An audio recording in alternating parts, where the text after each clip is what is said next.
السلام عليكم ورحمة الله وبركاته واتسلامنتين صاحبي دمانتينا ميل كستو aad joogtaan kusoo dhawaada casharkeena oo ahaa grammarka waxa inoogu wardambeysay annagoo maraynay exercise-kani ugu dambeysay many stories close on Sunday casharka ciwaankiisu ahaa verbs and tenses waxaan u gudbaynaa exercise-ka labaad exercise kan waa ka soo shaqeeyay oo exercise 1ka kan labaad se ma ka shaqeyn doono laakiin waan ku tusi doonaa ciwaankiisa waxa waaye fill in the blanks with the simple present tense of the verbs in parentheses ku buuxi meelaha bannaan verbka ku jira bracketka isagoo saxa oo weliba simple present ah tusaale waxa ku qoran winter after autumn jilaalka wuxuu imaadaa deerta kadib waaye marka eega wuu qayliyaa back verbkan intuu imaanaya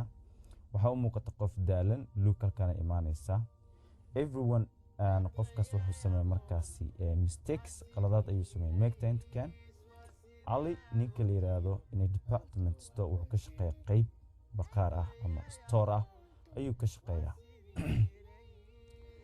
Jadi wuxuu leeyahay markaasi English very well Jadi English ayuu si fiican ugu hadlaa iyo waxyaabo la mid ah marka exercise aad buu u fududahay kaliya simple present isagoo ah verbka soo qaat halka keen marka qaarkood ay soo u baahnaana marka qaarkoodna uma baahna haddii subjectigeeda you iyo waxyaabahaas oo kale uu yahay anigu gudubna page-ka xiga halka waxa ku qoran am is and are dabcan waa auxiliary verbs waaye marka qaarkoodna waa verbs the words am is and are also verbs waaye but laakiin they are not action words sameeyal maaha ama fal sameeyal maaha they are the simple present tense of the verb be wa simple present tense waaye one verb to be waaye use am u isticmaal with the pronoun I magacyaalka I la yiraahdo and is u isticmaal with the pronouns he she and it use are u isticmaal with the pronouns magacyaalada you we and they طبعا pronouns korean usoo qaadanay uma baahnin hadina macneena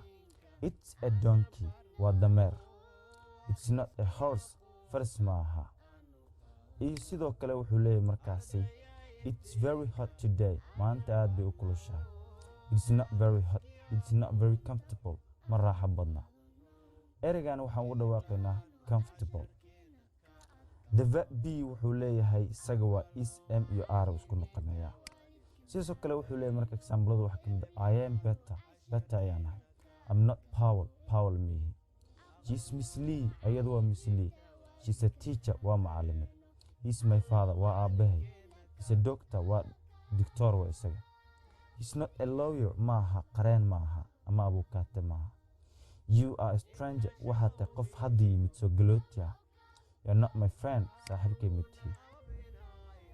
we are in the same class isku fasal ayaan nahay but laakiin we are not on the same team isku koox ma nihin they are good friends waa saaxiibo wanaagsan they are not good enemies cadow maaha ayaga here is a table to help you remember kani waa table ka caawinaya inaad xasuusato isticmaalka am is iyo are for example first person waxa waa I am ama we are why second person you are adiga waxa tahay you are idinku waxa tihiin third person kan waa he is she is it is haday jamac wada noqdaan waa wada they are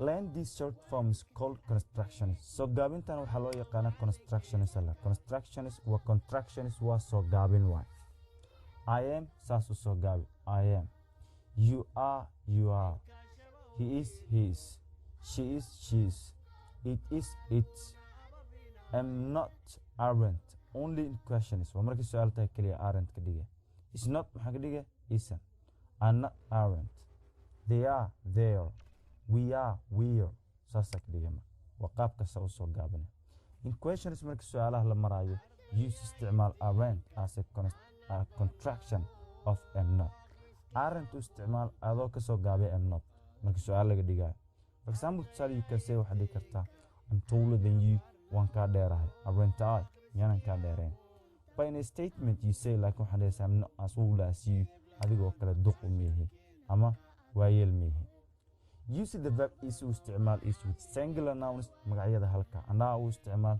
with plural nouns magacyada labalabada ama badan.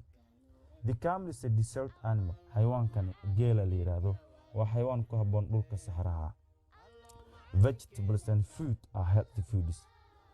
Ma aragtay qudaarta noocyadeeda kala duwan tan vegetable-ka iyo tan fruit-ka waa cuntooyin ama ma aragtay caafimaad leh. Lambs are baby sheep. Lambska waxaa la ilmaha idaha waay ama laxda cunugeeda. Kenneth is a lawyer waa qareen waay. Rex is a clever dog. Rex waa a clever ah. A duck is a kind of bird. Boolo-boolada waa nooc ka mid ah shimbiraha. The playground is full of people today. Meesha ciyaarta ama barxadda ama salaxa dad ayaa soo buuxsamay maanta. My house is near the school. Gurigaygu wuxuu u dhow yahay iskoolka. Marka verbkana lagu tusayaa oo booldiga ah meesha uu ku jiro markaasi. These questions are too difficult. Su'aalahan aad bay u adag yihiin. The balloons are very colorful. Buufintu ama buufiniyada maaragtay aad bay u midab fiican yihiin. Those people are very busy. Dadkaas aad ay u mashquulsan yihiin. Dad and mom are in the kitchen. Hooyo iyo aabbo waxay ku jiraan jikada. Okay. Use u isticmaal is and are u isticmaal with the where there ereyga where there ah. To say si aad u tilmaanto ama u dhahdo what you can see and hear. Waxaa arki karto ama aad tilmaami karto. For example, waxaad dhihi kartaa there is a castle on the hill. Buurta korkeeda sar ama guri ayaa ku yaalo. There are some clouds in the sky. Cirka wuxuu leeyahay daruuro ayuu leeyahay. There is a wasp nest in the tree. Geedka waxaa ku yaalo guriga marka bahalka la yiraahdo xoonka ama bahalka dadka qaniina shinnida oo kale ah.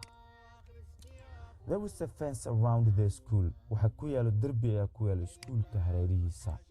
There are a lot of books. Buugaag badan ayaa ku jirto in the library maktabadda. There are two guards at the gate. Laba ilaaliye ayaa joogta ama laba waardiye ayaa joogto ganjeelka. Is there any food in the fridge? Wax cunto ma ku jiraan fridge-ka? Are there any apples left on the tree?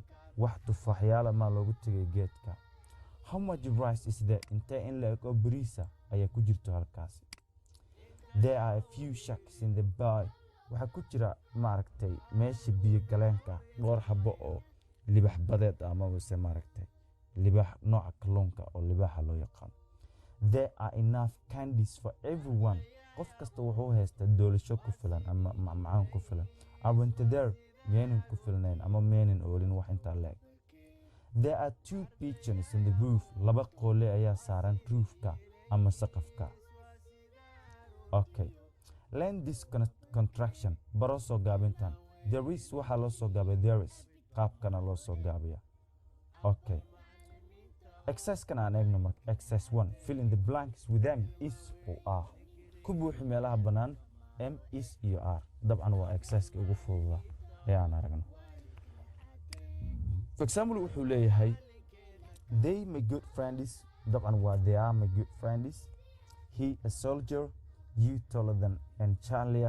Aad bay u fudud yihiin is iyo M iyo are qaabka ay u galaan. Dabcan haddii aad daawanayso casharkaani waxaan kuu soo jeedinayaa exercise-kana warqad ku qorto adigoo ciwaankiisa soo qorayo kadibna aad ku buuxiso saddexdan kadibna aad iska check garayso oo qaabkan u soo qaadna markay jamac yihiin iyo markay yihiin single aad dib u eegto. waxaan eegaynaa exercise-ka labaad ayaan eegaynaa. Dabcan hal xabaan ka shaqeynin kan hoosaan ka shaqeynaya maadaama kan hoose uu ka adkaan karo kan kale. John's dog John eegeeda is very friendly. aad buu u wanaagsan yahay. waa mid soo dhaweyn u saaxiibtinimo leh dabcad fiican u leh. Robert is 10 years old. Robert waa 10 jir. These fellows ubaxyadan are very pretty. aad ay u qurux badan yihiin. The two schools labada iskuul markaasi close to each other. Markaasi waxaan leenahay the two schools labada iskuul are close to each other. markaasi way xirmayaan ama way isxirayaan baan dhaho. Okay, the two schools are close to each other. Okay, jumlada ay lama qubana. Math xisaabta wuxuu leeyahay is not a very difficult subject. maado adag ma aha. Is dinner ready? cashadu diyaar ma tahay? This computer is very easy to use. Computerkan way fududahay isticmaalkiisa. all the windows are open dhammaan daaqadaha way furan yihiin so and Jane iyo Jane are neighbors deris waay his hair tintiisa is curly waa mid jilicsan ama nugul aad iyo aad ayaad u mahadsantihiin dhammaantiina intaan kulmi doono casharka xigo waxaan idinkaga tegayaa sidaas iyo nabad geliya